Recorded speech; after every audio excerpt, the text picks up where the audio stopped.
Hej, tu Zysia, witam Was w 2025 roku na kanale Red My Lips Art i ten rok zaczynamy od kosmetyczki miesiąca. Zaczniemy od produktów, które testowałam w grudniu, powiem Wam, co o nich myślę, a następnie wybierzemy sobie coś do używania w tym miesiącu, także zapraszam Was serdecznie do oglądania. Miałaś powiedzieć coś. Jakieś konkrety? No wiesz, no trochę się zareklamować, czy coś, wiesz, no powiedzieć o swoim Instagramie, o TikToku, o szkoleniach, o tym, żeby Cię, wiesz, tam zasubskrybowali, czy coś. Słuchaj, ja cenię sobie czas moich widzów, nie chcę ich za każdym razem, wiesz, truć po prostu im gitary, jakieś takie bzdety, no. No ja wiem, ale to jest właśnie akurat początek roku, idealny moment, żeby poinformować swoich widzów o wszystkich możliwościach, jakie mają. Przecież niektórzy widzowie nawet nie wiedzą, że można zostać Twoim patronem. Widzą na końcu filmu zawsze podziękowania dla wspierających, ale nie wiedzą, że można też dołączyć do tej grupy i jakie mamy profity tutaj i tak dalej. Czasami coś tam mówię, no. Mamy prywatną grupkę, że mamy fajne emotki i inne pierdółki. Także może najwyższy czas coś powiedzieć, coś się zareklamować, ha? No dobra, to powiem coś. No. Ale już idź. No widzisz. Jak chcesz, to potrafisz.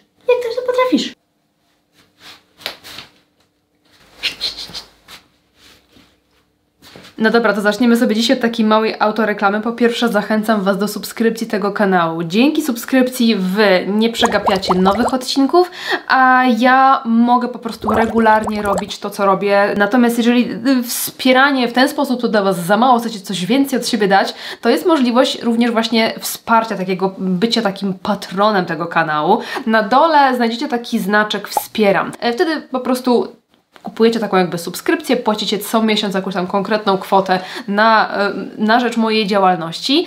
W zamian za to ja daję Wam parę gratisów. Między innymi zabawne emotki, których mogą używać wyłącznie osoby wspierające. Oprócz tego Wasze komentarze traktuję priorytetowo, chociaż staram się zwykle odpowiadać możliwie na wszystkie Wasze komentarze, to jednak w pierwszej kolejności zawsze Wy dostajecie. Raz na jakiś czas otrzymujecie również ode mnie dodatkowy, gratisowy odcinek na kanale. No i możecie wtedy przynależeć do naszej tajnej grupki na Facebooku właśnie dla osób, które wspierają kanał Red My Lips Art. Jeżeli wolicie szybsze i krótsze treści, to zachęcam Was do zaglądania na mój Instagram i TikTok. Tam również się udzielam dosyć aktywnie. Możecie tam znaleźć również treści, których nie publikuję tutaj. No i ostatnia rzecz, o której chciałam powiedzieć, to oczywiście szkolenia indywidualne ze mną, jeżeli jesteście zainteresowani lekcją makijażu, takiego makijażu dla siebie, ale no potrzebujecie w tym pomocy, bo oglądaliście już mnóstwo tutoriali i nic nie pomaga, cały czas coś jest nie tak z Waszym makijażem, to możemy się spotkać i mogę przeprowadzić z Tobą takie szkolenie indywidualne. Pomogę Ci w doborze odpowiednich produktów, odpowiednich odcieni, zrobimy sobie taką ogólną analizę kolorystyczną, pomogę Ci dobrać idealny odcień podkładu, różu, bronzera, cieni, pokażę różne odpowiednie techniki, gdzie aplikować różne kosmetyki, technikę malowania oka, i całkiem sporo fajnych trików na różne nasze problemy makijażowe i są to rzeczy, o których tutaj na kanale nie mówię. To są rzeczy, które są zarezerwowane dla moich kursantek, więc kilka trików na pewno nowych poznacie dzięki takiemu szkoleniu i to szkolenie odbywa się tutaj u mnie w studio. Jeżeli jesteście zainteresowani jakimiś szczegółami i potrzebujecie takiego szkolenia albo potrzebujecie komuś takie sprezentować, to wszystkie informacje znajdziecie na dole w opisie. Ewentualnie, jeżeli macie jeszcze coś, co byście chcieli zapytać, to możecie po prostu napisać do mnie maila i ja na wszystko odpowiem. Także tyle z ogłoszeń i reklamy, autoreklamy mojej osoby. Przechodzimy w takim razie do podsumowania kosmetyczki grudnia. Maxmo Coffee Roastery, paleta bazowa, podstawowa, brązowa, klasyczna, cała matowa i to, że jest cała matowa, bardzo mi się podobało. Natomiast czy ona jest jakaś tutaj odkrywcza, zachwycająca, nie wiadomo co? No nie, bo to jest paletka bazowa, podstawowa, więc tutaj jakby nie ma co nas, nie wiem, zaskakiwać i tak dalej. Jakościowo była jak najbardziej ok, tak jak cienie Maxmo standardowe. Była ok. Jak ktoś potrzebuje, wiecie, takiej podstawowej, matowej, brązowej paletki, to ta jest jak najbardziej w porządku. Mgiełka utrwalająca z Wedla Stars i Wedel. Bardzo fajna jest ta mgiełka. Naprawdę miałam wrażenie, że coś się robi na mojej twarzy. Zdarzało mi się wychodzić w jakimś lekkim makijażu na trening i się nią psikać i naprawdę się ładnie ten makijaż utrzymywał. Ma na pewno właściwości utrwalające, no i do tego przyjemny zapaszek, taki właśnie czekoladkowy, delikatnie. No i używałam sobie tych szminek z Sephory, Cream Lip Stain. No to kolory są fantastyczne i pigmentacja też jest fantastyczna. Daje takie naprawdę bardzo, bardzo wyraziste kolory.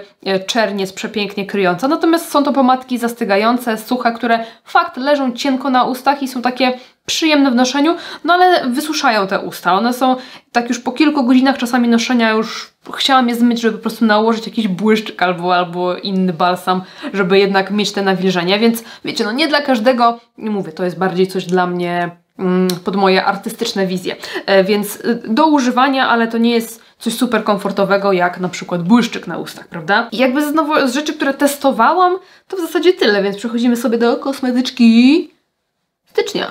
Zaczniemy sobie od cery i od podkładów i ja poużywam sobie w tym miesiącu tych Skin Perfektorów z Vibo. Będę musiała chyba je pomieszać, dlatego biorę dwa. 04N Natural, a tutaj 08W Toffee. To mi się wydaje, że solo będzie troszkę za jasny. Będzie git. Wezmę sobie pędzelek i rozprowadzę taką mega cieniutką warstwę i dołożę po prostu tutaj właśnie na jakieś niedoskonałości trochę więcej. Można powiedzieć, że przygotowuję skórę tą techniką priming the brush, czyli nakładam tyle na pędzel, żeby on w ogóle nie zostawiał żadnych smug, żadnych pociągnięć, żeby nie było widać, że produkt jest jako tako nakładany na twarz, ale jednak to wyrównanie zaczyna się tutaj nam pojawiać. Właśnie na przykład tutaj w tej okolicy praktycznie zero smug od podkładu, a pojawia się tutaj ładne wyrównanie kolorytu. Ogólnie te podkłady już używałam i znam i lubię te podkłady, naprawdę ładnie się trzymają, dobrze wyglądają na skórze, jestem z nich zadowolona. No tylko wiadomo, trzeba uważać z ilością, no bo to są takie zastygające podkłady, a takie potrafią nam robić efekt trochę skorupki, jak po prostu przesadzimy z ich ilością. Myślę, że jestem ukontentowana i użyję sobie korektora z Glam Shopu, takiego tego klasycznego pod oczy. Taka ilość dosłownie i też rozklepuję sobie tym pędzelkiem, a pędzelek też jest z Glam Shopu. To jest T132, bardzo Wam polecam, bardzo fajny pędzel. I do podkładu, i do korektora, i do kremowego konturowania, do kremowego różu. Super jest, naprawdę super. Kiedyś widziałam na YouTubie taki filmik, gościu czyta mowę ciała i mówił, że jak ktoś mówi naprawdę, to często oznacza, że po prostu kłamie, bo gdyby nie koło, to by nie musiał mówić naprawdę. Ale powiem Wam, że ja tak się nie do końca z tym zgadzam, bo często po prostu mówimy, żeby jeszcze tak jakby wzmocnić tę naszą wypowiedź i wzmocnić to, że coś jest naprawdę dobre, nie? No tak się mówi, naprawdę dobre. I to nie jest kłamstwo. Ale odkąd to usłyszałam, to za każdym razem jakoś tak się niezręcznie czuję, kiedy używam tego określenia i czuję się, że ktoś pomyśli sobie, że kłamie i to jest...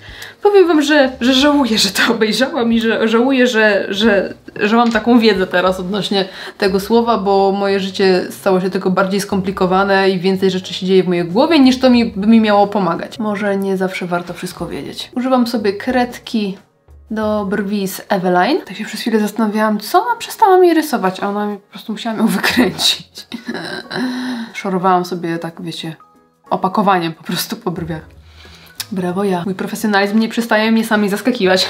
O, i mam jeszcze jedną myśl odnośnie słowa naprawdę, bo na przykład wyobraźmy sobie, że oglądamy jakieś przepisy kulinarne i jest tam jakiś składnik, który jest tak ogólnie traktowany za jakiś taki mało, nie wiem, lubiany albo niesmaczny albo coś i ktoś mówi, to jest naprawdę dobre, w sensie, bo wie, że to jest uważane za niedobre, a jest naprawdę smaczne albo nie ma co się zrażać, bo nie wiem, na przykład weganie czy wegetarianie często wblendowują sobie do owocowych koktajlów na przykład trochę fasolki z puszki albo ciecierzycy albo kawałek naturalnego tofu, żeby podbić białko. No i wydawałoby się, no fu, no fasola, tutaj owoca, tu fasola, albo soczewica, albo tofu, a to jest tak naprawdę w ogóle niewyczuwalne w tym koktajlu smakowo, że tam jest jakieś tofu albo coś takiego.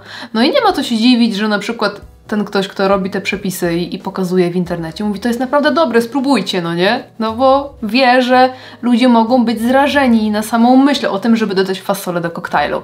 Także to jest drugi powód, dla którego moim zdaniem używa się słowa naprawdę. Takie po prostu mądrości filozoficzne dzisiaj od stycznia. I wyciągnęłam sobie żel z NYXa w innym kolorze, ale pomyślałam sobie, no dobra, już tyle go używałam. Zużyłam go w Project Pan, w sensie inny kolor, może coś innego. I pomyślałam, że mam ochotę na mydełko w tym miesiącu, więc leci czarne mydełko z Stars. Muszę je sobie tutaj ładnie poukładać. Mam takie mocne zagłębienie w środku, a po bokach pełno produktu. I w ogóle wydaje mi się, że te mydełka często są w zbyt dużych opakowaniach. Znaczy tutaj jeszcze jakby ta formuła jest cały czas ok, ale nie wiem, czy to tak w takiej dużej ilości da się to bez problemu zużyć przed, wiecie, utratą swoich właściwości i ważności. Trochę wąs tą grzywką. Trochę pod włos na początek, żeby potem mi się lepiej przykleiły do głowy, chciałam powiedzieć. Do skóry. Tak, to jest skóra, Sysiu, brawo. I już przeczesuję teraz w normalnym kierunku. Niby nic, a tak to się zaczęło. Na bronzer mam ochotę ten, bardzo go lubię. Też z Vibo. Psipadek. Call me your gold goddess. A odcień 2, taki płynny. Bardzo go lubię, bardzo go lubię. Podam go sobie trochę tutaj. I tu mam taki pędzelek obszerny bardzo, glam shopowy, ST2. I lubię go do konturowania przede wszystkim do kremowych, ale do płynnych też jest bardzo spoczko. No też się bardzo fajnie pracuje tym bronzerkiem. On nie wiem, czy jest dostępny stacjonarnie gdzieś tam w sklepie, no bo to była jakaś taka, wiecie, limitka standardowo jak u Vibo, ale wiem, że na pewno jest na Allegro, bo go gdzieś tam szukałam. Jak chciałam podlinkować, bo przy większości moich filmów na dole w opisie znajdziecie listę produktów, których używałam i zazwyczaj staram się je podlinkować. Jak tylko mam czas i te produkty są dostępne, to je podlinkowuję. Niektóre z tych linków są afiliacyjne, co znaczy, że jak tam klikniecie w ten link, albo jak kupicie coś z tego linku, to ja dostaję jakąś drobną prowizję, ale nie wszystkie tam są afiliacyjne, tylko raczej niektóre. No i jeżeli chodzi o róże rozświetlacze, słuchajcie, ja mam ogromną ochotę wyciągnąć sobie taką paletę. To jest moja taka DIY-owa paleta. O, jakiś tu bałagan się pojawił. Gdzie poprzekładałam sobie po prostu różne róże z różnych palet i różne rozświetlacze z różnych palet, kremowe. I mam ochotę je sobie po prostu tak poużywać w całości. Nie brać jednego różu, jednego rozświetlacza, tylko właśnie sobie wziąć taką paletę i sobie tam poeksperymentować i popatrzeć, na co mam danego dnia ochotę. Więc dzisiaj, na co ja mam ochotę? Mam w planach makijaż w czerwieni, więc na przykład taki różyk moim zdaniem odpada. Może tego, brudaska tutaj, o tego. I to jest róż z paletki lata 30 z Glam Shopu. I też sobie spróbuję tym pędzelkiem. Wyłożyłam sobie trochę tutaj na dłoń. On w ogóle jest taki lekko błyszczący, taki lekko metaliczny, ale w niewielkiej ilości. Nie jest to błyszczenie jakieś takie przesadne. Okej, troszkę za dużo nałożyłam na pędzel.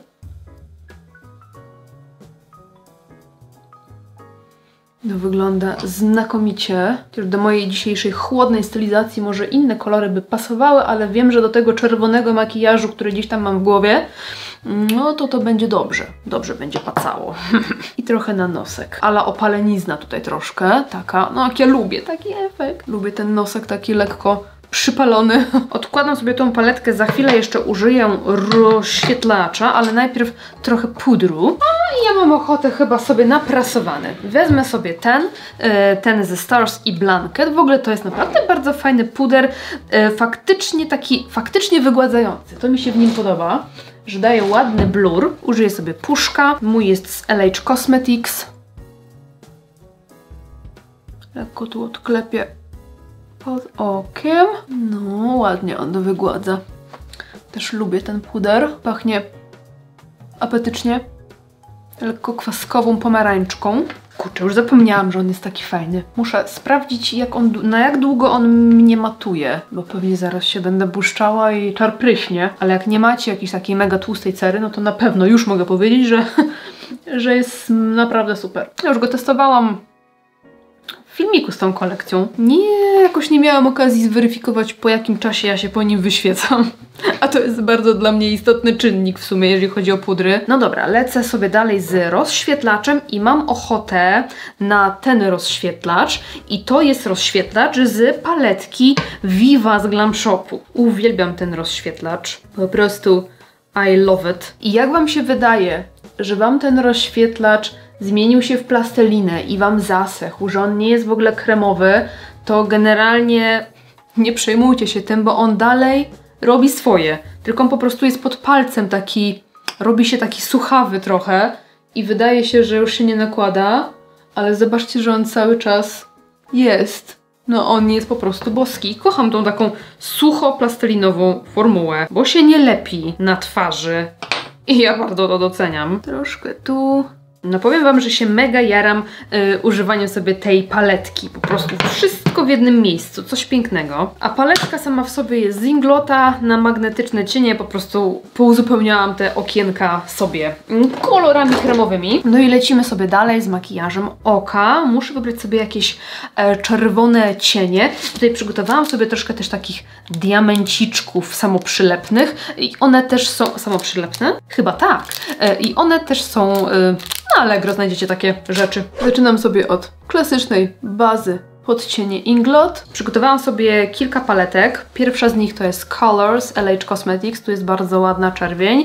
Mam też C'est la Vie z The Dots. Tu jest taka przepiękna. I wyciągnęłam sobie też ogólnie paletkę zdipotowaną dziewiątek z Glam Shopu. Tutaj jest cytrynada, jest morelowa, jest w zielone, jest paprika, więc może właśnie tutaj jakaś czerwień, może jakiś błysk, a właśnie na tą paletę mam ostatnio bardzo ochotę, więc biorę sobie ją tak czy siak na ten miesiąc. I przygotowałam sobie również eyeliner, taki czerwony z Inglota i czerwoną kredkę z Namaki. W ogóle firma Namaki to jest firma z takimi bio-eko produktami i te kredki są tak naprawdę do malowania, taka wiecie, jakby dla dzieci to są kredki, no nie? W sensie do malowania twarzy dzieci, ale no można sobie też z nich korzystać jak najbardziej do makijażu.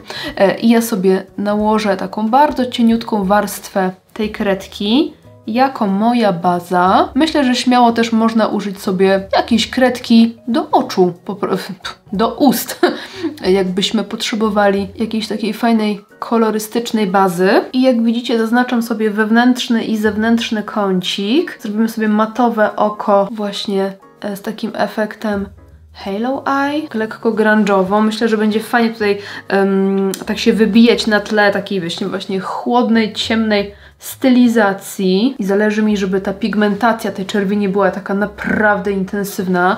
Dlatego zaczynam sobie od kredki i to nie są takie zastygające, jakieś bardzo trwałe kredki, więc mogą mi się tutaj te rzeczy delikatnie zbierać i I don't mind. Właśnie chodzi o to, żeby to było takie trochę grunge'owe.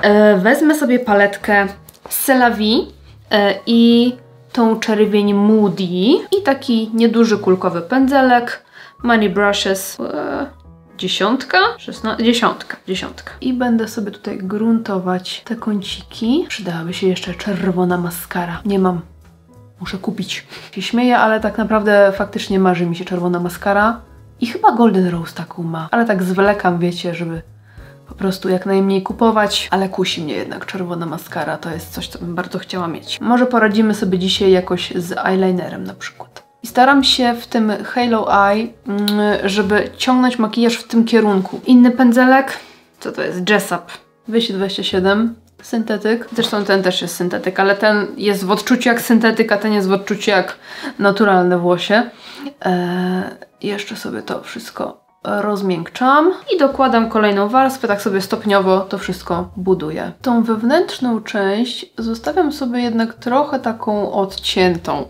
W sensie, no nie robię sobie cut crease, bo to ma być bardziej, wiecie, edytorialowe, a nie jakieś takie instagramowe, więc nie odcinam tego tak bardzo wyraźnie, ale chcę, żeby było widać, że to jest taka po prostu, taka forma, taka bryła, że ona ma jakiś kształt, a nie, że jest dymkiem. Ale myślę, że sobie bardziej rozetrę tą część tutaj.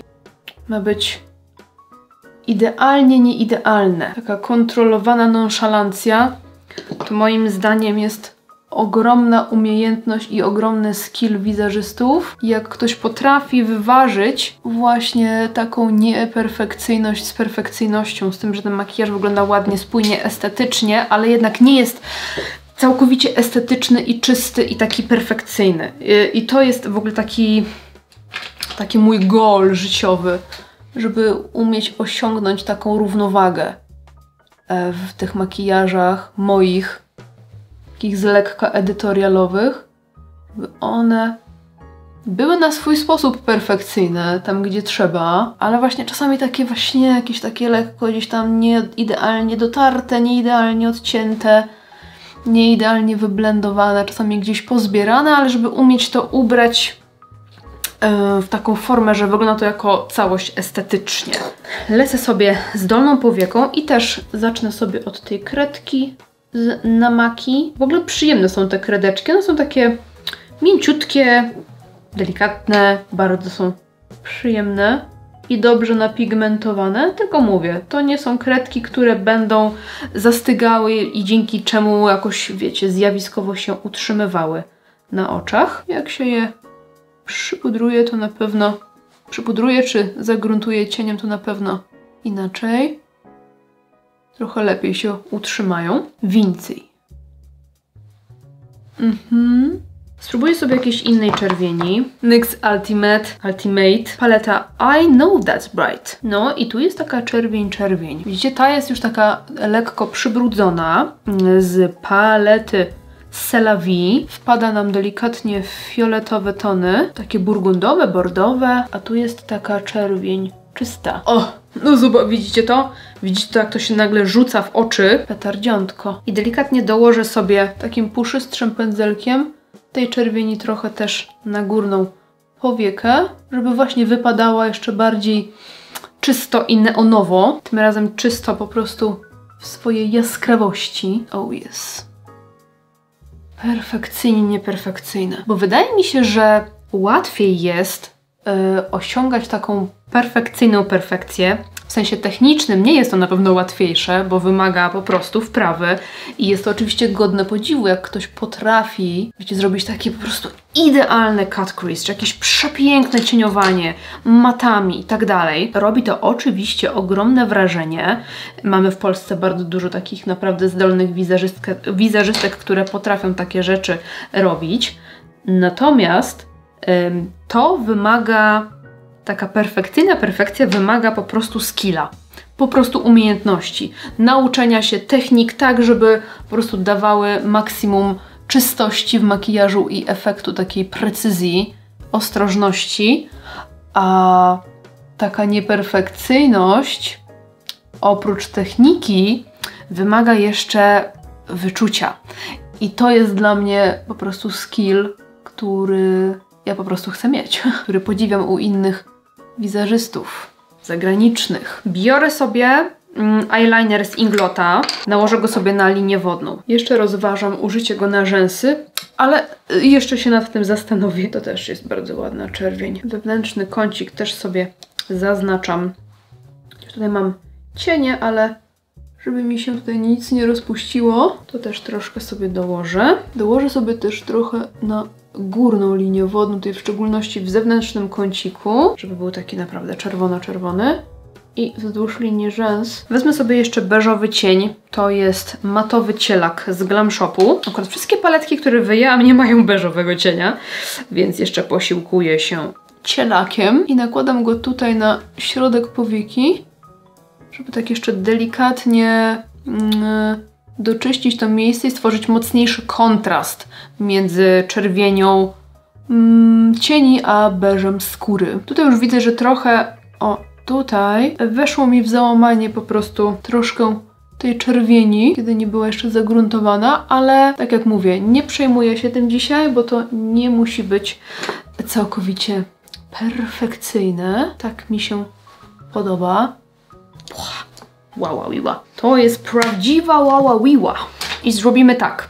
Nałożę brązową maskarę i ewentualnie na brązową trochę właśnie tego eyelinera czerwonego. To jest zalotka brązowa z Glamu. No i próbuję sobie pokryć teraz rzęsy tym eyelinerem, wyciągnęłam go sobie trochę i po prostu brudzę szczoteczkę i nakładam na rzęsy. A że eyeliner jest zastygający, wodoodporny, to też powinny się tutaj na rzęsach spoko utrzymać. Solo może by nie dał takiej definicji tutaj dla oka, bo jednak jest to eyeliner, a nie maskara, która ma tą formułę taką, wiecie, dodającą jakiejś objętości, ale właśnie na maskarę można sobie nałożyć i też będzie fajny rezultat. Miałam wizję jeszcze zrobić sobie takie odjechane usta, ale kurczę, boję się, że będzie too much. Jeszcze chcę te diamenciki sobie poprzyklejać, więc chyba nici z tych ust. No, powiem wam, zaczyna to wyglądać fajnie. Trzeba trochę tego eyelinera nałożyć, ale fajnie, fajnie to wygląda. Jak może macie za dużo jakichś eyelinerów w słoiczkach kremowych, może właśnie warto popróbować sobie na rzęsy. Okej, wyszło to całkiem fajnie. Jeszcze tak sobie mocniej wyciągam. Cieniowanko. Te rzęsy wyszły takie czerwono-bordowe, ale podobuje mnie się to. I lecimy sobie z tymi naklejkami, diamencikami. Niestety tylko tutaj rządek ten jest czerwony, reszta jest różowa. Mam nadzieję, że mi wystarczy.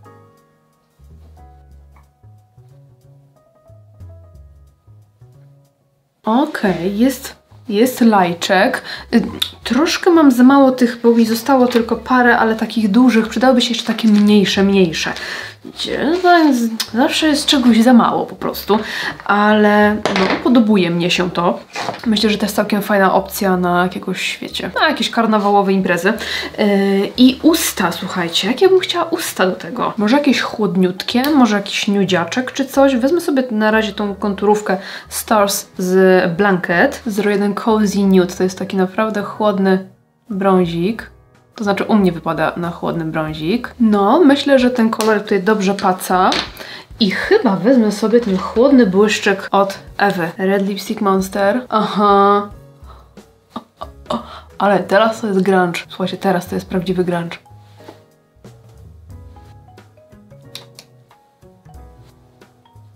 Spiałam sobie jednak grzywkę, bo jakoś tutaj mi po prostu zakrywała wszystko, co chciałam odkryć, więc wydaje mi się, że tak z taką odkrytą grzywką, odkrytym czołem wygląda to lepiej, jeszcze bardziej tak nowocześnie i edytorialowo.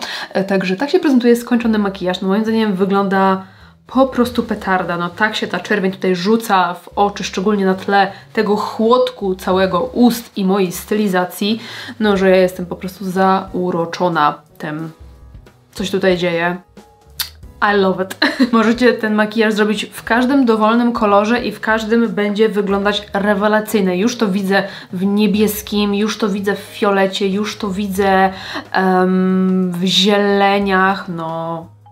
No. Jest moc, jest moc. Dajcie mi znać, jak podoba się wam ten makijaż i jak widzicie, w tym miesiącu w kosmetyczce żadnych nowości, więc cieszmy się tym, co już mamy, nie testuję żadnych nowości, tylko wykorzystuję to, co mam. Jeżeli lubicie taki koncept, to oczywiście zachęcam do zostawienia łapy w górę, jakichś komentarzy i widzimy się w następnym odcinku. Dzięki za oglądanie, trzymajcie się, hej!